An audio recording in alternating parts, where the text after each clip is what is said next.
अस्सलाम वालेकुम ख़वातीनो हज़रात, मैं हूँ आपका मेज़बान मोहम्मद अरसलान और आप देख रहे हैं 89 न्यूज़। ख़वातीनो हज़रात, मेरे साथ मौजूद हैं ज़ारा नूर, जिनकी 3 साल कबल शादी होती है। इनका हस्बैंड इनसे शादी करता है और अपनी ज़िंदगी हँसी खुशी ये गुजार रहे होते हैं। ये सोशल मीडिया से भी ताल्लुक़ रखती हैं, जिसके बाइस अपने हस्बैंड के साथ तस्वीर लगाने पे उनकी पहली, दूसरी, तीसरी, चौथी बीवी सामने आ जाती है, जिसके बाद इनका रिश्ता ख़राब होने लगता है। इनकी बेटी मिन्हा की पैदाइश होती है, जिसके बाद इनका बाप रंग बदलना शुरू करता है। वो क्यों? इनके पास हो जाता है पैसा खत्म और वो पैसा सारा ले चुका होता है। उसके बाद जो है इन पे तशद्दुद भी करता है, इनके साथ ज़ुल्म भी करता है और अब इनको छोड़ चुका है। टाउनशिप का रिहायशी है और साथ ही साथ पहले कहता है कि मैं अकेला हूँ, मुझसे शादी कर लो। उसके बाद भाई भी निकल आते हैं और फिर कहता है मुझे जायदाद से बेदखल भी कर दिया गया। फिर उल्टी-सीधी गेमें चला के इनके साथ जो है वो ज़ुल्म सितम कर रहा है और अब कुछ समझ नहीं आ रही कि ये अलहदा होना चाहती हैं या वो क्या करना चाहता है, ये क्या चाहती है और वो क्या चाहता है। बीच में फिस रही है तो सिर्फ़ और सिर्फ़ इनकी छोटी बेटी यानी मिन्हा। आइए मुकम्मल मालूमात क्या किस तरह मोहब्बत की कहानी शुरू हुई, किस तरह करके उनकी वाइफ जो है उनकी सारी सच्चाई सामने आई, इन्हीं से जानते हैं। अस्सलाम वालेकुम। वालेकुम सलाम।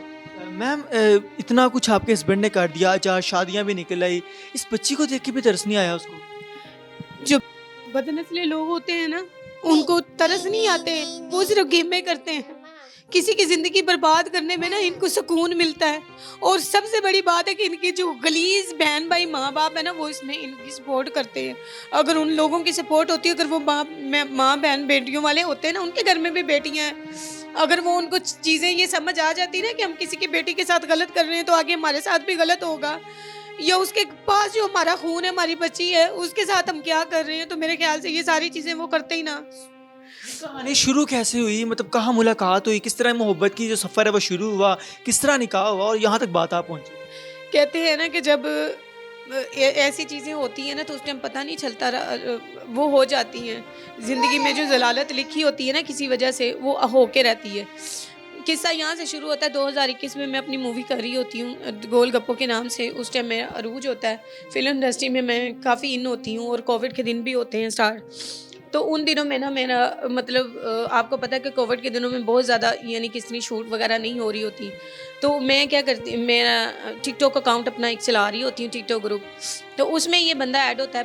पहले तो ये मेरी वीडियो को लाइक शाइक करता रहता है, ठीक है, इनबॉक्स में राब्ता करता है। फिर फेसबुक पे भी मेरे ये होता है, मेरे एक फ़ैन फॉलोइंग जैसी होती है, ये फ़ैन की वजह से। फिर ये क्या होता है कि मेरा ना ग्रुप ज्वाइन कर लेता है।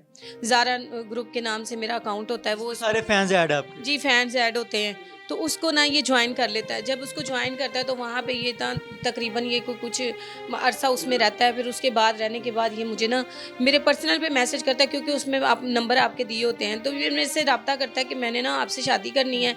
तो मैं ये अपनी फैमिली के बारे में बताता है कि मेरे आगे पीछे कोई नहीं है, मतलब मेरे बहन भाई नहीं है, ये है वो है, मेरा घर अपना है, मेरी तलाक हुई हुई है, मेरी एक बच्ची है। इस तरह से ये कहानी बनाता है, जिस तरह के सारे मर्द जब फ्राडिया? फ्रॉडिया करते फ्रॉडबाज़ी करते हैं तो कहानियाँ बनाते हैं। इस तरह ये कहानियाँ बनाता है और मैं इसकी बातों में आ जाती हूँ। तकरीबन आहिस्ता-आहिस्ता मैं इसको पहले तो ये इसको कहती हूँ कि अपनी फैमिली को मेरे से मिलवाओ, फैमिली से बात करो। वक़्ती तौर पे ये सारी चीज़ें मान जाता है। फिर आहिस्ता-आहिस्ता ना ये उनसे हटता जाता है, उन बातों से जैसे-जैसे अटैचमेंट बनती जाती है। फिर ऐसा होता है कि ये बंदा जो है ना, मैं एकदम से मतलब ऐसा मामला होता है कि हमारा ना शादी तक पहुंच जाता है। तो मैं इससे ना मतलब इन शराइत के ऊपर इसने कहा कि मेरे पास अभी कुछ नहीं है, तो शराइत के तौर पे आप जो भी लिखवाना चाहती हैं, मैं हक मेहर में लिखने के लिए आपके तैयार हूँ। और क्या-क्या आप शराइत थी? शराइत ये होती है कि ये 5 मरले का मकान मुझे तामीर करवा के देगा लाहौर में, 5 तोले ज़ेवर, 5 लाख रुपए नकद और 50,000 रुपया जो है ना, ये मुझे जेब खर्च देगा। ये इन शराइत के तहत ना ये मुझसे निकाह करता है। फिर ये मुझसे कहता है कि ये मैं ना आहिस्ता-आहिस्ता आपको सारी चीज़ें बना के दे दूँगा। अभी क्योंकि मेरे पास कुछ भी नहीं है, मेरी जॉइंट फैमिली है, मेरे भाइयों वगैरह के पास है, तो जैसे-जैसे आहिस्ता-आहिस्ता मामलात होंगे मैं आपको कर दूँगा। मगर पहले तो जब आपसे बातचीत हो रही थी तो वो कह रहे थे मैं अकेला हूँ, मेरे साथ कोई है नहीं है। फिर एकदम जॉइंट फैमिली भी निकल आई? हाँ जी, ये कहता है कि मेरी पे मतलब वो बीवी वगैरह वाला चक्कर नहीं होता ना, कि मतलब मेरा उनसे अलग हूँ और मेरी अपनी मतलब वो है, लेकिन जायदाद जो है ना हमारा जॉइंट है। तो मेरे भाई जो है ना इस तरह मेरे पे ज़ुल्म करते थे, मुझे अलग रखते, मतलब बहुत सारी कहानियाँ ऐसी बनाता है कि माँ-बाप को मारा आपका हुआ। दिल नरम कर रहे थे? जी, बिल्कुल।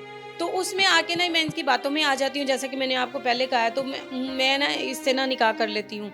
निकाह हमारा कोर्ट में होता है, ठीक है? उसके बाद 1 साल बाद अल्लाह मुझे औलाद से नवाज़ता है। अब मेरी बेटी है माशाल्लाह 2 साल की, मिन्हा आमिर। तो उसके बाद जो है ना ये मतलब साथ साथ चलते चलते ना इसकी असलियत जो है ना वो खुलती चली आती है कि इसकी असलियत क्या है। बिल्कुल। फिर इस तरह एक कराची की औरत है, वो मुझसे रब्ता करती है, वो कहती है ये मेरा शौहर है, टिकटॉक पे मुझे रब्ता करती है। उसको वो मैं उस चीज़ नहीं मानती। उस टाइम पे मैं 7 मंथ की प्रेग्नेंट होती हूँ, तो मेरी हालत बड़ी ज़्यादा ख़राब हो जाती है और मैं ये सोच के परेशान हो जाती हूँ ये बंदा मतलब ये किस तरह का है कि कैसे तुम इसकी बीवी हो। तो उसके बाद वो मुझे सारी इसकी बरहाना पिक्चर भेजती है, मुझे वीडियोस भेजती है, इसकी मुझे ऑडियो इसकी जो बातें हुई होती हैं वो मुझे भेजती है, इवन के सारा डाटा इसका भेज देती है। मैं यकीन हो रोती जाता है। पीटती हूँ, मैं इसको बुलाती हूँ, ये जहाँ पे भी होता है मैं कहती हूँ इस तरह से मुझे ये चीज़ें पता चली हैं, क्या ये सच है? तो उसके बाद ना ये मुझे कहता है कि हाँ हाँ ये मतलब झूठ है सब, ऐसे ये मेरे पीछे पड़ी हुई थी। मैंने कहा ठीक है, अगर ये तुम्हारे पीछे पड़ी हुई थी तो इसको डिवोर्स दे दो। वो कहती है ये मेरा शौहर है।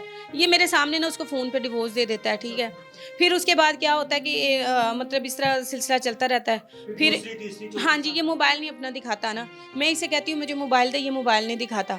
फिर उसके बाद ना मुझे ऐसे शक सा पड़ता है, मैं ना ये मुझे ना तो पिक्चर वगैरह 1 साल हो जाता है शादी को, ये कहता है मेरे घर वालों को पता ना चले शादी का। तो मैं फिर भी इसकी पिक्चर ना टिकटॉक पे लगा देती हूँ। मैं कहती हूँ 1 साल हो गया, पता चलना चल जाए, मैं कोई किसी की वो मैंने गलती की है? निकाह किया जायज़ निकाह निकाह। किया है, तुमने भी निकाह किया, अगर तुम इतना डर था तो तुम ना करते। लेकिन मैं तो यानी कि एक सोशल मीडिया की बंदी हूँ, मुझे तो अपना यानी कि मैं तो नहीं छुपा सकती। फिर उसके बाद मैं अपनी और बच्ची की पिक्चर जो है ना वो टिकटॉक पे लगाती हूँ तो पता चलता है। फिर मुझे कोई औरत राब्ता करती है मेरे साथ, वो कहती है कि ये मेरा बहनोई है और अरसा 2 साल से मेरे साथ है। अगर ये अरसा 2 साल से उसके साथ भी था, मेरे साथ भी निकाह किया हुआ था, उसको भी लेके चल रहा था, तो इसका मतलब ये इसका करैक्टर क्या होगा? फिर मैं उससे कहती हूँ कि मुझे प्रूफ दो, वो इसकी पिक्चर वगैरह दे देती हैं।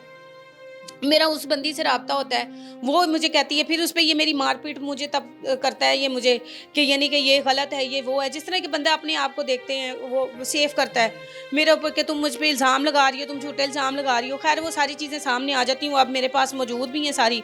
तो अल्लाह की करम नवाज़ी ऐसी हुई कि वो टिकटॉक पे मैंने पिक्चर लगाई तो ये एक्सपोज़ हो गया। फिर उसके बाद मुझे हार्ट अटैक आ गया इस परेशानी में। मैं अल शाफ़ी हॉस्पिटल लाहौर में, मैं 24 घंटे के लिए आप रिकॉर्ड निकाल लें कि मुझे हार्ट अटैक आया और मैं वहाँ 24 घंटे पड़ी रही हूँ। बेटी के साथ। मेरी बच्ची छोटी थी। इस दरिंदे को तब भी तरस नहीं आया। फिर इसने कहा कि मैंने तो ऐसे ही रखा हुआ है, मेरा उसके साथ निकाह नहीं था, ऐसे ही उसको पैसों के लिए मैंने इसके पैसे देने थे, उसके लिए इसको रखा हुआ है। फिर ये उस बाद हफ्ते बाद फिर उसको यूके से वो आती है, जाहिर सी बात है उसने भी पैसे खिलाए होते हैं इसको, सारी जब चीज़ें सब पता चलती हैं। फिर ये मुझसे झूठ बोल के फिर उसको मिलता है, फिर उसको होटल में रूम बुक करवाता है, फिर उसके साथ रहता है। फिर फैसलाबाद में मैं इनको पकड़ लेती हूँ जाके, फिर वहाँ पे एक्सपोज होता है बच्ची, ये मुझसे ले लेते हैं, मुझे वहाँ पे भी जाने देता है ये। मैं बच्ची छोड़ के उधर, इसके भाई को पता होता है तब ये सारी चीज़ें एक्सपोज हो चुकी होती हैं इसके भाइयों को। अफसोस इस बात पे होता है कि अब आगे मैं फिर भी सेक्रीफाइस बच्ची के लिए कर जाती हूँ कि मेरी छोटी सी बच्ची है, मैं नहीं अलग होना चाहती। जिसे कहते हैं ना कि मैं कहाँ जाऊँ, मैं भी तो अकेली होती, मुझे सिर्फ इसका साथ चाहिए होता है, या बच्ची का बाप मुझे चाहिए, मुझे और कुछ नहीं चाहिए। कोर्ट में एफआईआर वगैरह करवा दी उनके खिलाफ, जो पैसे उन्होंने आपसे खाए हैं, क्या क्या चीज़ें आपसे ले चुके हैं? मैंने सुना सोना भी आपने अपना बेच दिया, सारे पैसे भी दे दिए, जितना आपने कमाया, जितना आपने अरूज पे कमाया, सारा आपने लुटा दिया इस शख्स पे। मैं अरसा 3 साल से इस बंदे को बिठा के खवा रही हूँ, इस चीज का एक एक प्रूफ मेरे पास मौजूद है। अरसा 3 साल से मैं इस बंदे को बिठा के घर खिला रही थी, सिर्फ इस वजह से कि ये बच्ची है, ये नहीं बाहर कमा सकता, इसके पास नहीं कोई जॉब है, कुछ नहीं है, मैं इसका सहारा बनूंगी। ऐसे शख्स को छोड़ देना बेहतर नहीं? मैं अब आके सोची, जिस तरह इस मेरी जान के ऊपर इतना कुछ करने के बावजूद भी, इतना इनका साथ देने के बावजूद भी, इन्होंने जो भाइयों ने मिलके मेरे खिलाफ जो प्रोपोगंडे किए, मुझे मारा पीटा। जब मेरी बच्ची को ये उठा कर लेकर गया, मैं अपनी बच्ची को लेने के लिए गई, इसके भाइयों ने मेरे ऊपर तशद्दुद किया, मेरे खिलाफ प्रोपोगंडे बनाए। लोगों से मैं ये पूछती हूँ, तब आपको भाई याद नहीं आया, या भाई को आप याद नहीं आया जब दूसरों औरतों की जिंदगी तबाह कर लेते? कम से कम मेरी तरफ नहीं तो इस मासूम बच्ची की तरफ आप लोग देख लेते कि ये बच्ची जो है इसका क्या कसूर है, ये आप लोगों का खून नहीं था। अगर उधर उसमें से 15 साल की बच्ची थी तो ये भी तो 2 साल की बच्ची है ना। नाज़रीन, इतनी खूबसूरत बच्ची देख के प्यार आता है। इसके बाप को तरस ना आया कि मैं क्या कर रहा हूँ अपनी बेटी की माँ के साथ, या अपनी बेटी से बिना बात सुने इधर आओ, पापा किधर है, पापा किधर है? नहीं नहीं है, कहाँ पे गए हैं?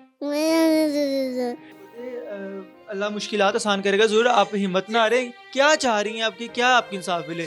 अलहदगी तो होगी होगी। जिस बंदे के साथ मैं 3 साल से चल रही थी, लोगों के उसको खिला रही थी, उसका सहारा बनी हुई थी, बच्ची का सहारा बनी हुई थी, इसकी जिम्मेदारियों को मैंने अपनी जिम्मे लिया हुआ था, वो बंदा मेरे साथ ऐसा भी कर सकता है?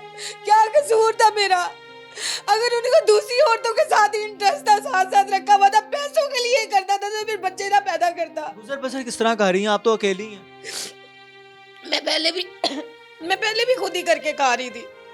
मेरी जमा पूंजी थी जिसको मैं लगा खा रही थी। अब मैं ऑनलाइन बैठ के जगह जगह काम करके ऑनलाइन मैं अपना गुजर बसर चला रही थी।